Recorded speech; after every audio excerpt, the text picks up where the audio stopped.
Konting katanungan lang, ba't mo naisipang kumain ng pasta ngayon? This is the first time na ikakain ka niyan. Hindi first After the, anong tawag doon? Ano yun? Yung aksidente, ano yun? After the, ano? Accident. Hindi, after the tragedy. After the tragedy. Tragedy na lang. After the tragedy, bakit mo na pag-isipang kumain ulit ng pasta? Kasi, nakakain lang sa afternoon. Dali, bakit? hindi na lang dalawang thing na paborito ko sa food. One is seafood. And second, yung Italian seasoning with basil. Kasi daw makapal yung pasta, so hindi na mauulit yung tragedy. Tapos, any more comments?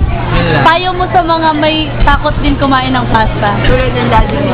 Tulad ni Daddy. Payo mo kay Daddy na ayaw din kumain ng spaghetti. Ayaw niya talaga. Ba't ayaw? Ewan, nandidiwi siya. Kuya boy, mag-blindfold. Mas mararamdaman mo yung pasta. Hindi. Ramdam mo nga. Bakit nga? Basta namiss ko talaga yung OD, no? Ba't di ka kumain ng marami? Alex.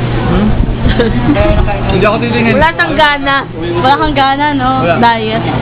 May sakit ka, no? Masok ako yun.